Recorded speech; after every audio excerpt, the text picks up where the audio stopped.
Hello, everyone. This is Jeff Foley with Paladin Financial, and thank you for tuning in to this week's episode of Paladin Financial Talk. We've got a great show today. We have, as always, our lovely co-host, Mr. Tony Shore.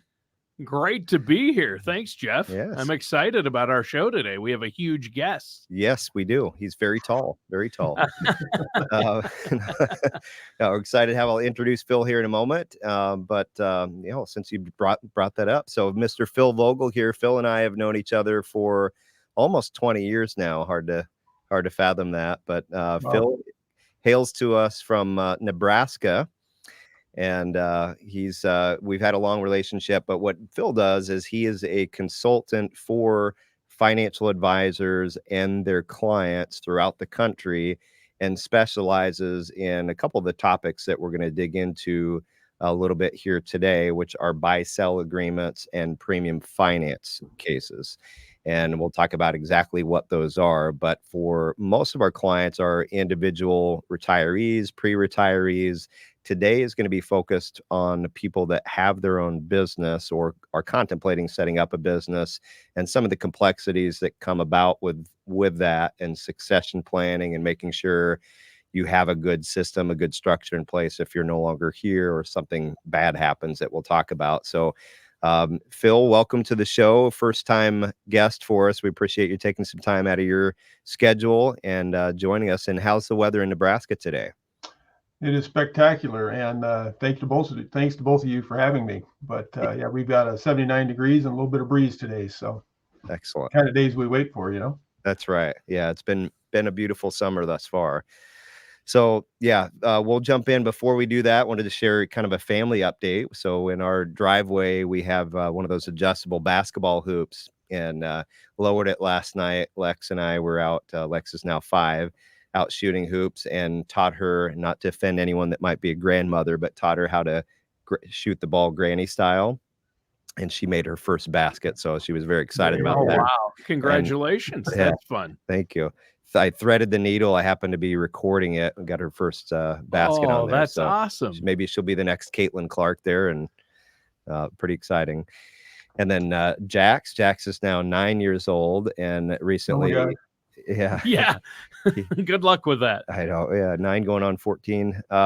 He and I were chatting, and he mentioned to me, "Dad, you owe me $3." And Nikki said, "What for?" And I said, "Well, I made a deal with him. If he gets a perfect spelling test, I'll pay him $3. And her hair, went on fire. "And you're paying him for getting good grades and da da da." And I don't do that all the time, but no. And then not 2 minutes later, he says, "Oh, and Mom, you owe me $5. I said, "For what?" "Well, a bet she made with me." I'm like, wait a minute. So gambling's okay, but paying the kid for success in school, not so good. So that was fun. Hopefully Nikki's listens to this. Jax is taking his parents for all their work. I know. I love that. I love that. So fantastic. Yeah, I got to keep my eyes and ears open. But today we're going to talk about two concepts. First of all, buy-sell agreements, and then second one is premium finance. Starting off, Phil, if you would explain to the listeners, buy-sell agreements, what in the world is that? Who would use that? What is that about? So a buy-sell agreement is typically a business that is owned by more than one individual. It could be, 2 or a series of people.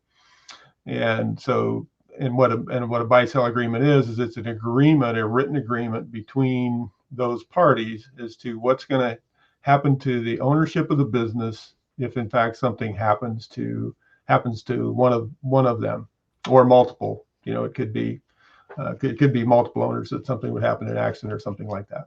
Yeah, that's good. I heard an analogy once that a buy-sell agreement is similar to a business prenup and a will. So you're laying out ahead of time what might happen if different events happen along the way that we'll talk about. So for business owners and helping to make sure continuity occurs with the business and what happens after one of those triggering events. For people that are left, let's say one of the business owners, let's say, passes away, how is that beneficial to have this in place ahead of time for the remaining owners that are survivors after that event? So it's actually a really big deal for business owners to have something in writing because, again, I'm not an attorney, but What happens is if we don't have that in writing, there can be verbal agreements, but those verbal agreements don't do much good. And in fact, a lot of business owners have a quasi, verbal idea of what they want to do with their business. But if that's not in writing, then what typically happens is whatever the state that they reside in or the business resides in, the ownership of that, it will be passed down according to what those laws are. So if the partner is married, then the ownership, their portion of the ownership is going to go to their spouse and possibly some of it to their children, if they don't have a will that directs that. And so it's an actually really big deal, because it turns into, as you can imagine, it turns into a heck of a mess in real short order. If in fact they don't have something, and it doesn't necessarily have to be a death, it can be a disability, or other situations where the person is incapacitated and can't be part of the business. Yeah. It's interesting. A lot of times people that start businesses, they start it because they're good at a particular craft. We talked several episodes ago about you get paid for what you do, and you could get paid for what you know. And a lot of times people start a business to get paid for what they do. So a plumber, for example, doing plumbing work, and lo and behold, they're successful. The business starts to grow, and they're very focused on their craft. And oftentimes the business aspect gets kind of left on the back burner. And I assume my kids are going to take over the business, or my spouse, and then something happens and they're maybe not interested in it. You thought they were, or they're not that well suited to do plumbing or whatever it is that you do in your business. So thinking ahead of what might happen, what are the repercussions if I do or don't do certain things, is really important if you are a business owner, to spend some time thinking about that. Yeah, that's definitely true. And a lot of times, and it's kind of true right now. The baby boomers are such a big swath of the population right now. And so what we see as we're out working with advisors is that a lot of these baby boomers have just focused on building their business. And they've did it for 30 or 40 or more years, and they just haven't taken care of their affairs. And funny story, probably the most egregious when it comes to not doing that is people that are in our business. Yeah. The cobbler's children have no shoes is very true in our business. Yeah.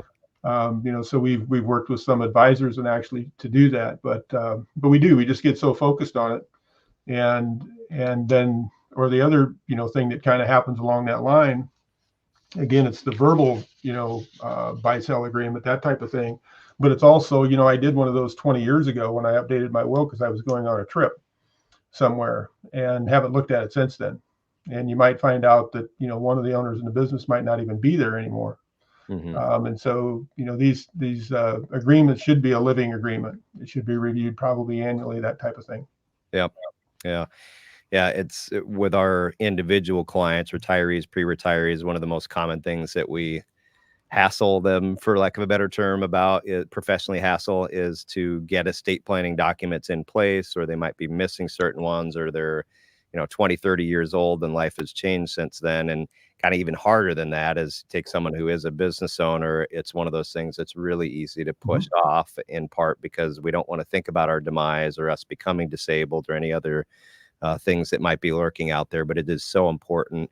And having seen so many clients get through the other side of getting their things in order, the relief that brings is quite amazing to see, and the peace of mind. And people always say, gosh, I wish I would have done this earlier. It wasn't that difficult, but you got to get the olive out of the jar and get that process started. So can you think of an example, Phil, and maybe we'll come back into this later and some of the other topics we'll discuss, as an example you've seen of a situation where having a buy-sell agreement in place has helped a business owner or their successors or whoever that might be to keep the business moving forward? Is any of that you've run across?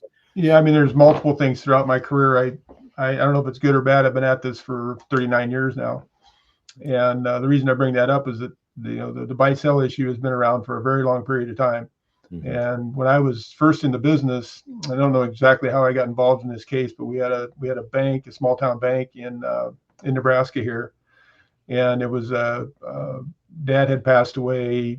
Mom had some shares left in the business, but the ownership of the bank was between a brother and a sister. And of course, banking regulations make make the whole buy sell thing a little bit more complicated because they have to have net reserves and those types of things. But anyway, we ended up writing a buy sell agreement, or writing the policies. I don't even know if the agreement was completed, but we had just placed, and they were rather large insurance policies, you can imagine, for the ownership of the bank. And I mean, I was fairly new in the business, within probably a year or two of just starting in the business. And we had so we got these policies written, one on the president of the bank, and then his sister was the vice president of the bank. And I think we had just placed them, and it had been a few weeks that they had been in force. And this gentleman was out riding a horse and got thrown, and it killed him. And so he passed. And so we, that was a tough call, and it really kind of put me into the life insurance business, because all of a sudden I saw what actually the power of life insurance could do in that kind of a situation. And so I got that call from his sister, and so we worked through everything, and it stabilized the bank and the regulators. Everything was good. They made it through it. Then about a year and a half later, I got a call from her, and she says, Phil, she said, I really want you to turn this account over to somebody else. And I was just kind of taken back from it. And she says, no, she said, don't think that. She said, what really the deal is, it's just so emotional for me when I see you walk in the bank that I just don't want to go through that, at least not for now. Oh, wow. And so I assigned one of my friends to take care of the account, but these are really emotional times when these types of things happen. And so you have that on top of the fact that the business probably is in trouble if you don't have a plan put together as to how it's going to transition from one generation to the next, or one partner to the other. Yeah. You're talking about succession planning, right? Yeah. I mean, that's basically what the buy sell agreement is all a part of, isn't it? Mm-hmm. Succession planning for your business. Yep. Yeah. Very important. So suffice to say, there are different types of buy sell agreements. A bank would be on one extreme, I'm sure, with all the regulations that go along with that. But talk a little bit about what are some of the types of buy sell agreements that you see in general based on the business's situation. The two main buy sell agreements are entity purchase and cross purchase, and there's reasons for both. The one that we work with most of the time, whenever we can, would be a cross purchase.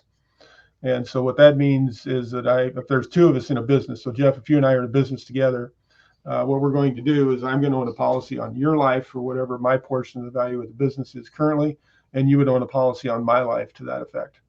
And the agreement would read, so the agreement is actually independent of those policies. The policies have to do with funding it. But if we had a cross purchase agreement, and this gets a little bit technical, so I apologize for that. But the cross purchase agreement is that if something were to happen to me, then you would be paying Sarah for it would read the way the agreement would read is that you would be obligated to buy my half of the business for whatever it is at my passing. And if you own the policy, you'd be the owner of it, you'd be the beneficiary of it. That money would come into you, and then you would buy it from my estate or from Sarah. And so if you're buying it from me, there's a thing called stepped up basis in the tax code. And so what happens is that all of a sudden Sarah gets that stepped up basis on my half of the business. And so there's no tax to her as far as that is concerned. And then you purchase this, and then your basis is going to be whatever the market price was at the time. And so if it was $1 million business and 500,000 was the basis in it, you're going to save the tax on that as much as you can.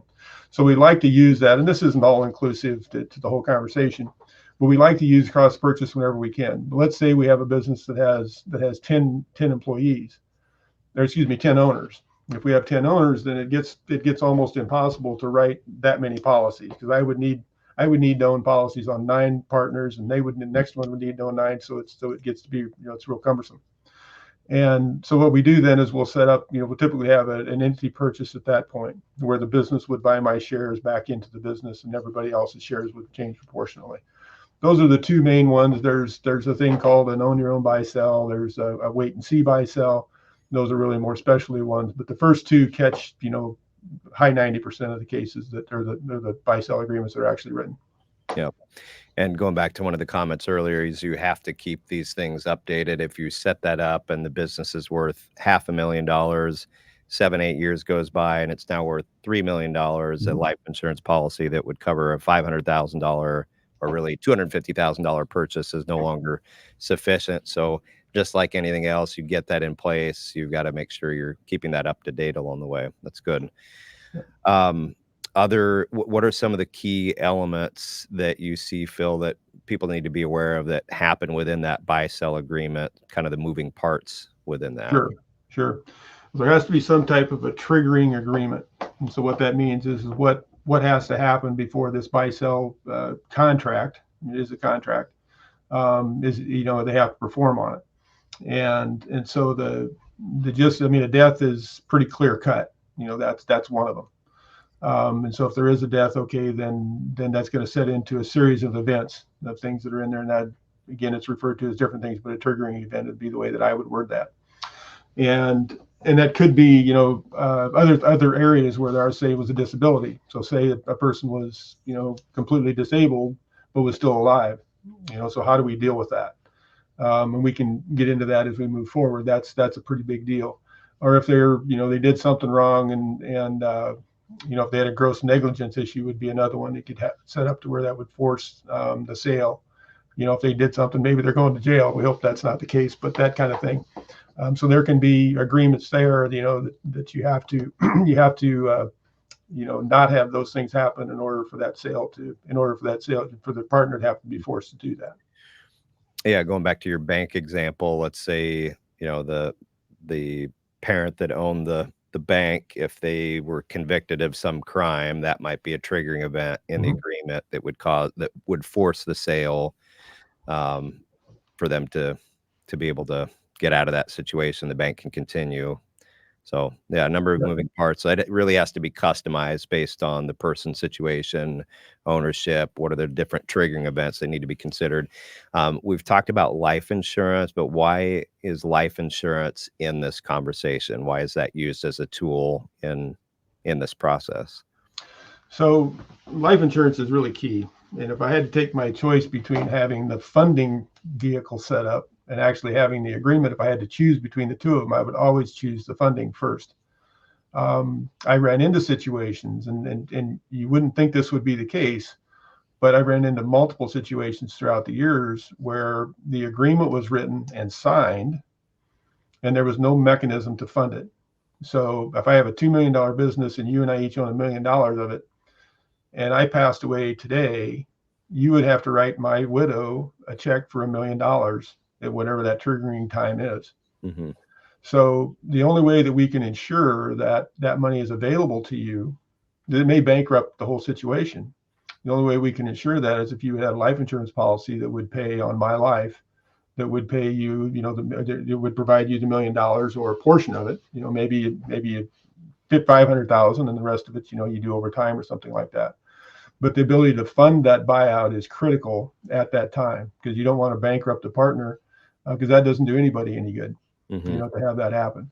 Yeah, because then you're going to lose the business probably. Yeah. Yeah. Using an example in our industry, I'm helping an advisor, kind of in the Twin Cities area, think through their succession plan. If something happened to them, what would that look like? They were looking at bringing on a younger advisor if something happens to them. But that person, that younger advisor, might not be in a financial situation. They could purchase the business and make the surviving spouse whole.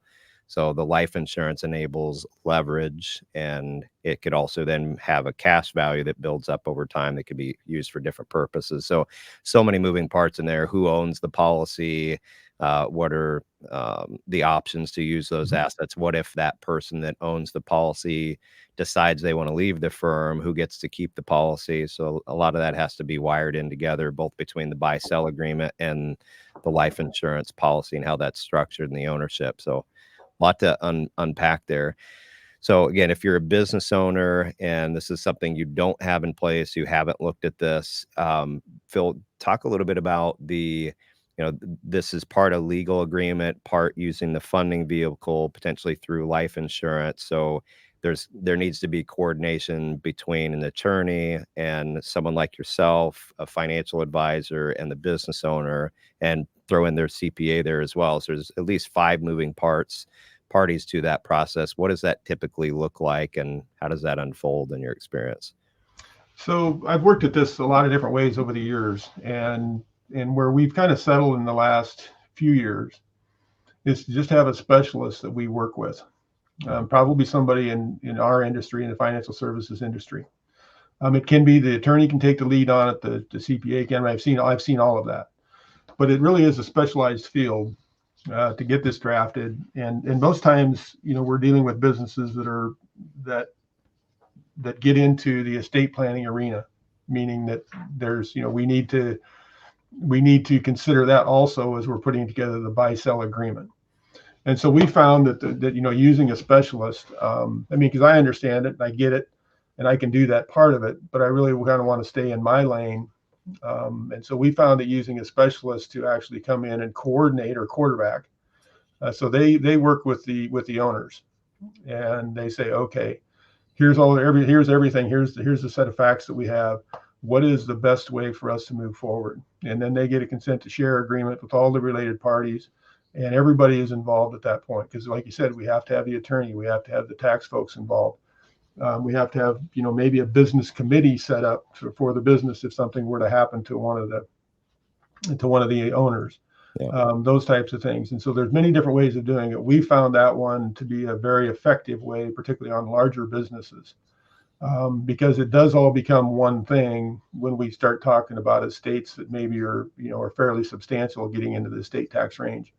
But the financial services person, the way that I've seen it most effective is they either have a specialist that does that, or they're capable of handling it on their own. Yeah. And coordinating these other areas. I would say that one of the biggest issues that show up with this particular area is that there's a lot of good attended people involved, but it just never gets across the finish line. So many people die with a will that's been written but never signed. Mm-hmm. Well, many business owners pass away with buy-sell agreements that are written, and sometimes written pretty well, but never initiated and never funded. And so it's critical to have, for that business owner to have a relationship with somebody that's going to stay on them until it actually happens and you actually get it signed, and then set the renewal date to do the review. Can't emphasize that enough. That's what we see, or what I see a lot of times, is that these things are just not completed. They're worked on, but not completed. Yep. I'm going to tie in Tony's Office Space reference earlier. So the specialist, Phil, you're referring to, we all work together on a case, or one of our clients, a business owner, and that specialist was able to quarterback and coordinate. They know enough about what we do and what you do and the estate planning side and the interviewing the business owner. They're able to pull all that together. Worked out very well, but made me think of the Office Space references. What exactly do you do? Well, I talked to the CPA, I talked to the financial guy, I talked to the state planning attorney. Phil, what is it you'd say you do here on a daily basis is what I had to ask Phil, because it does get complex, and you're a real specialist though in this field.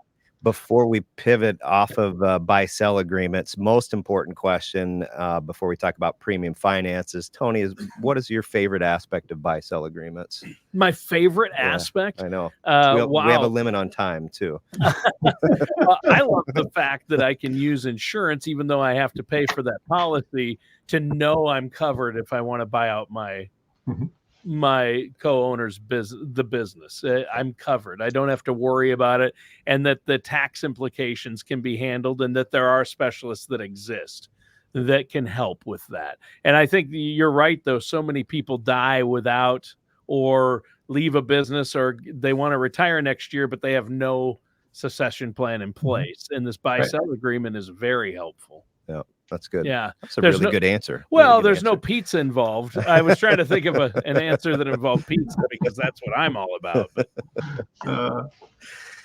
so premium finance. So we talked about buy-sell agreements, premium finance. Phil, again, what in the heck is that? Why does that tie into the conversation here today? So premium finance is when Tony asked the question, what is it that I do here? My primary focus is to help advisors financing large life insurance policies. So the gist of it is, okay, it's great to say we need this insurance policy, but it's not so great when we've got to pay a large premium. And so how, in fact, do these things get paid? And again, that's one of those areas that breaks down, where we see it break down often in the process, is that all this wonderful planning goes on, and then we get to the fact, okay, well, somebody's got a $50,000 premium they need to pay here to buy this, $2 million life insurance policy.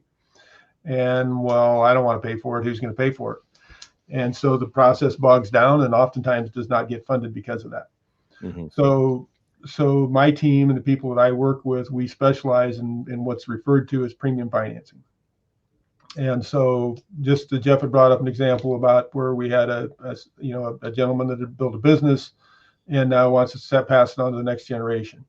Well, so if I have somebody that's 30 years old, they're good at what they do, but are they going to have the cash flow to pay for a large life insurance policy on me? And the answer probably is no. So that can be built in as part of their compensation, that type of thing. But what we find pretty effective, and this is just one of the many ways that we set these up, but if we were able to finance that coverage for the junior partner in that case, or soon to be junior partner, if we could finance it and make it to where it's an interest-only loan or those types of things, that's a pretty effective way to pay for these coverages. And that interest may go up over time, but hopefully their income will also go up as they develop, as they develop the business and start to take it over and run it. Now, if there was a death in that case, we had the death benefit, and they could pay the junior partner could buy the senior partner out, and that's kind of a one-way buy-sell. It's you asked me about the different types of buy-sell. I missed that one, but that's referred to as a one-way buy-sell in insurance lingo, to where we're going to buy it if we can. We still probably should have a policy on the younger partner at that time. And then there are tax advantages to actually the way that we fund these things through premium finance. And if we're trying to, again, I'm going to get a little bit deep in the weeds here, but if we have a large estate, something that is subject to estate taxes, then we want to have that policy owned outside of that taxable estate. And if we do, then getting money and outside of the estate to pay the tax on, or excuse me, to pay the premium on this, the problem that we run into is we have to pay gift tax on that. And so if we borrow the money rather than gift it in, we save that gifting. And that, again, usually ties in with the business and all the other assets and so on that the business owners have. So there's multiple reasons why the financing works out, but the main one is we want to get the insurance in force and have it be affordable for them to do that rather than just trying to write a check for it. And you use the example there. I know it was just throw out example, but $50,000 premium, $2 million death benefit. With insurance, you have generally two types. You have term insurance that does not have a cash value. You're renting insurance versus a cash value. More permanent policy can build a cash value up over time, and because of that, there could be higher costs involved in that. What type of life insurance are you talking about, and why use that versus the other? So when we finance cases, it's typically what we refer to as a whole life policy, or an IUL, an indexed universal life policy. And it has features. Involved in it that work well with financing. One of them is the cash value doesn't go down if the market goes down, kind of thing. That's a big one for banking. So the bank needs to know that value of that policy is going to be there because that's the primary collateral for the loan. There's usually some outside collateral that needs to be posted, but the majority of it is the policy itself. In some cases, term insurance works because we know that the ownership is going to change within the next 10 years. Well, then we would need a 10-year term policy. But the majority of the cases that we work on, there's no intention to have it be that way. That the owner is going to stay there and it'll pass at their passing. Meaning, and again, there's reasons for that. One of them is a step up in basis. Rather than trying to do the sale now, if we wait until passing, then we get a step up in basis. Well, in that case, we need a permanent policy. And so what's the most effective way to do that? And many times term insurance is purchased in those situations. And then all of a sudden I get a 75 or 77-year-old that calls me and says, hey, I've got this $5 million insurance policy here that's expiring. Can you get me another one? Well, the answer is maybe, if we can get it, and it's going to be terribly expensive. So the deal is we really need to decide early on in this process, is it going to be a permanent need, a term need for a period of years, or a combination thereof? And the ones that we're financing are the ones that are a permanent need, and we're planning on taking those to actually pay a death benefit at some point versus a term policy that will run out. Yep. Good. And talk a little bit about leverage. I mean, the whole concept of premium finance is you're leveraging dollars, but what does that mean? How does that apply? Sure, sure. So if we can, use other people's money, as we talk about in our industry, if we can borrow money that's less expensive than what it would cost us to take money out of the operation of the business or retirement accounts that I have, then we can leverage that up. And in most cases in our finance, that's the case. A lot of these business owners are getting a wonderful return on asset for all the money that they have tied up in their business. They're not out there trying to grind out a 5 or 6% rate of return. They could take their money and put it in a CD today and get that. Most of those, they're going to be way north of a 10% rate of return. So rather than pulling money out of their business to pay for this, they can use financing, and we may be able to borrow it at 5 or 6 or 7%, depending on where the market is at. Why so use your own money when you can use the banks? Correct. Right. Correct. Yeah. And you think of buying these policies just like a business owner might buy a new plant or something like that. They're going to borrow money to do that. They very seldom ever pay cash for it because they understand leverage and they understand that. Well, buying a life insurance policy is very, very much the same way. I mean, you're gonna pay these premiums. Do you want to pay cash, or do you want to or do you want to borrow some of it and take some of the tax advantages that come along with that? Yeah, it is and some people have very strong beliefs on this. I don't want to leverage. I don't want to owe anyone anything. But looking at it from the business's perspective, to simplify and kind of reword that a little bit, is if I can make as a business 10, 15% on $1 of capital, and I'm paying a 5% loan rate in order to get that financing for that life insurance policy, I'd rather give up some money to pay the 5% in order to keep more money, generating a 15% rate of return because the business is growing and successful. So it's a different mentality from, as a consumer, I want to have my house paid off, I want to have my car paid off. Your leverage, it comes back to the leverage piece of it. So the parties involved in this, you have the life insurance company, you have the business, you have a bank that's loaning the money. Who else might be involved in that process? Did you say attorney also? No. Okay. No. So attorney would be involved, and of course the CPA would be involved. We're gonna want to make sure that we have a tax analysis done. We're gonna make sure that the agreements get put in place, and then any other business transition stuff that we need to do.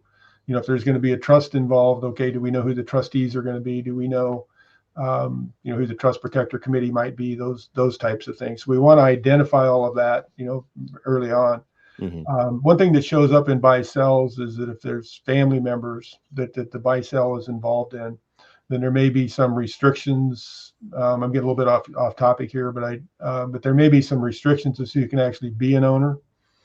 So it may say, okay, you can sell your shares, but you can only sell them to other family members. That type of that type of ownership agreement.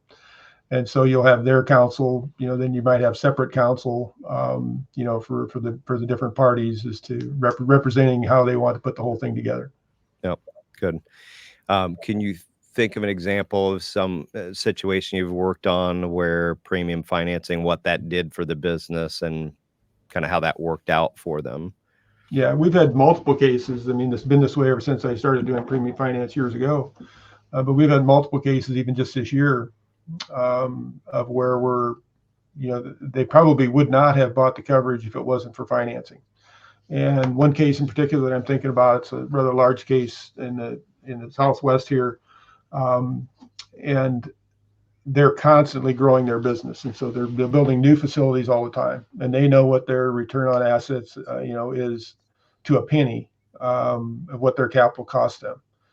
And so they're carrying, I mean, it's pretty crazy numbers. It's $100 and some million in debt, and it's $300 and some million in total assets. And you can imagine they really should have coverage to cover the debt, or at least a portion of it. And there's a substantial estate tax liability also. And then we have we've got to figure out some type of a buy sell and some type of a management situation. Probably be a one-way buy sell if something were to happen to them. Who's going to run the business? That type of thing. And so they would not have bought the coverage if it wasn't, if they would not have been able to finance it. And so it was just, they were going to have to gift liquidity out of the estate, out of the business, in order to purchase this if they were just going to write a check for it. Mm-hmm. And they could. I mean, they could pay it, but it would shrink the size of their business enough that they did not want to do that. And so, we presented it. We presented solutions to all of those issues that we just talked about. And business owners in particular get premium finance. They understand how it works because they're used to making those types of business decisions. Not that other people don't, they do. But in this case, premium finance for business owners. In this case, the guy just loved it, So he's going to buy all the coverage that he needs to take care of the debt and the estate taxes moving forward. Yeah. So you have continuity would be a benefit, is being able to enable the business to move forward. Mm-hmm. You have tax benefits, not only if the owner in our example dies, but while the money is in that policy, it grows tax deferred, and there are options to take money out of it tax free, depending on how that agreement is set up. You have liquidity you touched on. So if the owner passes away, one of the benefits of that life insurance is that provides very quick access to liquid assets tax free. Yes. So, and the peace of mind of having the structure in place that the business can be purchased successfully. So a lot of benefits to that. Anything else you'd add on premium finance people should be aware of or think about? I think that basically covers it. It's a creative way to pay premiums in a tax advantaged way. And like I just mentioned, there's cases where, in fact, there's a good number of cases where they would not have finished up their buy-sell or their estate plan if they wouldn't have access to premium finance. I mean, they could write the agreement, but without the idea that they could finance the policies, and so it wouldn't impact their lifestyle or their cash flow or whatever it is, they just wouldn't have did it. And so honestly, we as advisors, we don't care if they finance or pay the premium. Our goal is to just get them the coverage that they need, because it's not one's better than the other. Sometimes premium finance is, but other times they just want to write checks for it. Like you said, they just want to carry the debt. Well, if that's the case and they've got the liquidity to do it, then my guy should just, pay the premium. But either way, our focus is going to be on structuring the deal so that it gets done, or even a combination thereof. Yep. Good. Tony, anything else from your perspective? No, I think this is it's very interesting, and especially for business owners out there, this is a must, and you need to work with professionals. You shouldn't try to go this alone. Obviously, you mentioned you need an attorney involved and insurance. You need the bank. I think it's really good to understand how this works. Yeah. I think important as well as the right people for that. So the specialist you alluded to earlier, Phil, he knows, this world inside and out, as do you. You go to your typical CPA, this might not be something that they deal with every day. They're focused on a different area. So through this process, we can navigate and figure out who are the right players to and be involved in it. And if they're a good professional, they'll say, hey, this is not me, but I know someone. And if the business owner doesn't have someone to refer that they can go to for this type of situation. But if this is you listening to this show and you are a business owner and you recognize some gaps and opportunities here, give us a call and we can work through and understand more about your situation. And does any of this make sense for you? And where would you start, whether it's through us or someone else, but get you started in the right direction to get some of this taken care of, so your business has continuity, your family's taken care of, and your clients as well. So, Phil, thank you very much for joining us today here remotely, and appreciate seeing you. And I'm sure we'll see you sometime here this year at a nerdy conference along the way. So there you go. Look forward to that. And thanks for having me. Yeah, absolutely. We appreciate your expertise and everything that you do for our clients and others. And Tony, thank you. Yeah, no problem. Yeah. Thanks, Tony. No problem. Yeah, thank you, Phil. Great to talk with you today. Jeff, one more time before we go, let our listeners know that number they can call if they have questions. Yeah, give us a call at 651-842-8406, or you can visit us online at paladinfinancial.com. And if you're listening to the show and you've listened before, please take a moment to scroll down whatever app you're in and give us a rating. We'd really appreciate that. Helps the podcast get exposed to other people. We would truly appreciate that very much, and have a wonderful day. All right. And that does it for today's episode of Paladin Financial Talk.